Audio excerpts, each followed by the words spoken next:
Hey guys, this is Ruben from TGE, and I want to show you how to set realistic price targets by a specific date.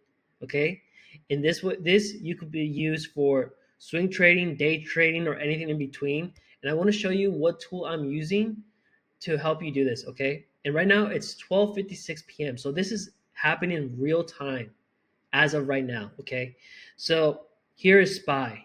We're going to look at SPY, and I want to show you these levels, all these horizontal lines, right? 572, 570. Okay, I have this dash line. This is a dead zone right here. 573, 573.88. Very specific. Okay, this is very specific. Okay, so how does this work? Like, if you just take a look at this, I'm gonna remove this magnet.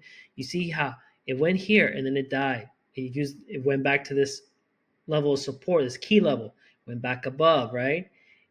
And it's sustaining, right? And as soon as we hit this DEM line, it's starting to fall back down. It's rejecting. Okay. So by knowing realistic ranges, a realistic price target by a specific date, right? That is very powerful. Okay, that's very powerful because then you know what to aim for. You could get an out of the money contract and get it into the money as quickly as possible. And that's the main objective. You know how to set realistic and precise targets when you're trading. Okay. And I'm going to show you how this is done and how I do this. Okay. So the tool that I'm using is called Gextron. Okay. This is a tool that I run, and I'm going to show you. It's really simple. It's not complicated, and I'm not going to make this video super long because I want to show you how easy it really is.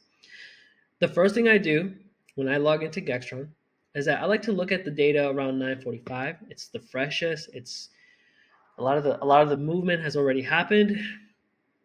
I'll get on here 9:45, and then I see like where's the big spike bars.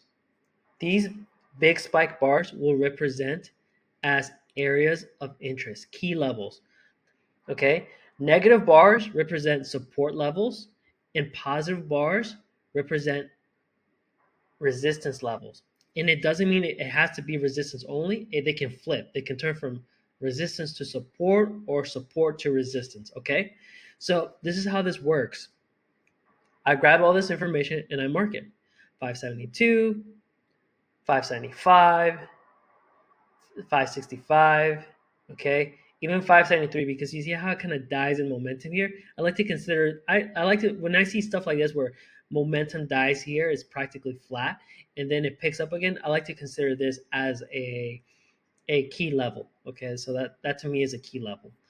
It's like trying to re-engage the momentum. So really, really simple. Okay, and you're going to see it right here, actually 573 being a level of support. Okay, and this is happening real time right now. This is the cool part about it. So you can see market opened and it reached this 573 area. Let me see. So yeah, 573 and rejected. And it came back down to 572. In the beginning of the day, 572 was actually the tallest positive bar. We call that max reward. And max reward can be a level of resistance. But when the option flow data was coming in, it actually changed. It came here, it broke through, it came here, and it actually acted as a level of support now. And like I said, these key levels can switch. They can be SNR flips. Okay, support and resistance. And then it bounced back up and it hit the daily expected, the DEM line. Okay, this is really, really important because this is the main thing that you want to try and mark so you can get realistic price targets.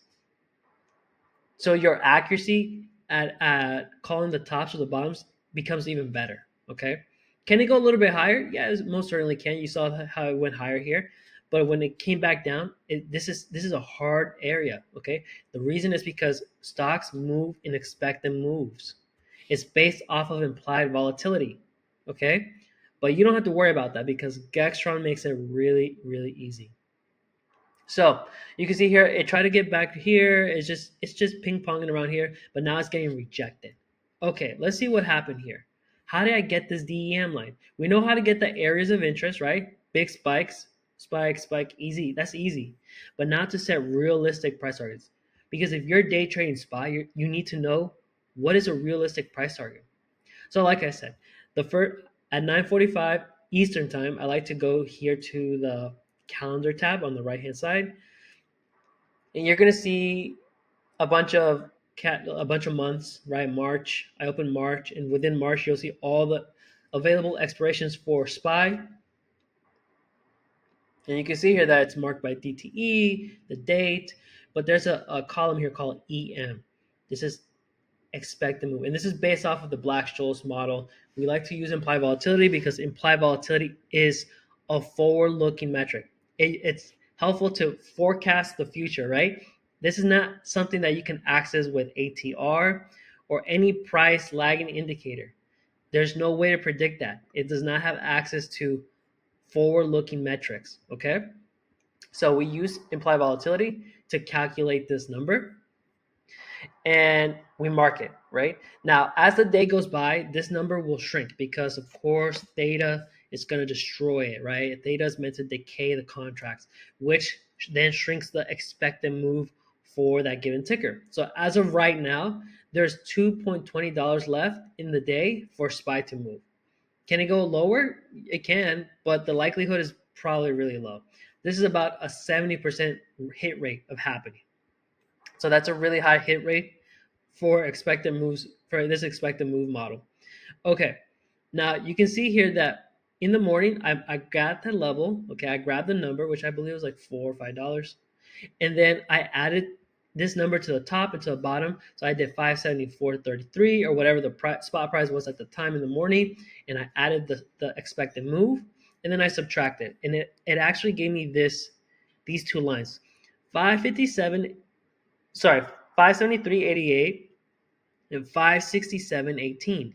Now, if the thesis, if the thesis is right, like whatever, we like to use volume, right? So like if volume is stepping in, buyers are stepping in, you can take this to the upside and you aim for this level.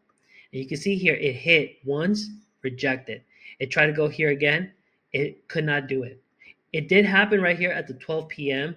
candlestick. It went above, but it rejected back down, and now we're going back down. Okay, so if you were able to know what the expected move was from right here, you could have gotten on calls or you could have gone some sort of bullish strategy, right? Now to the downside, let's say it was to break down. This can have gone all the way down to the DM at the bottom, the daily expected bottom, right? And also you're aware of what's in the way. We have areas of interest, and then the expected bottom. Okay, this is how we set realistic price targets. This is how you make your accuracy and your forecasting stronger. It's as easy as just going to Gextron, finding out the key areas, look at the expected move, and then trading that, right? It's just that simple. Okay, there's some other neat things that you can look at. You can see things here like Gamma Profile. You can take a look at the option flow data to see what unusual trades are coming in. Right now we see like puts coming in for April 4th. So that's Friday or next Friday. Okay, that's interesting, and so on. All right. But when it comes to setting realistic price targets, this is the easiest way. And it's about keeping your trading simple and realistic. And with realistic targets, you make money. All right. That's all I want to share with you today. If you have any questions, put them in the comments down below. And if you want to book a demo call and try Gextron out, I will put a link in the description box, and then you could book a call and let's see if it fits in your strategy. All right, peace out.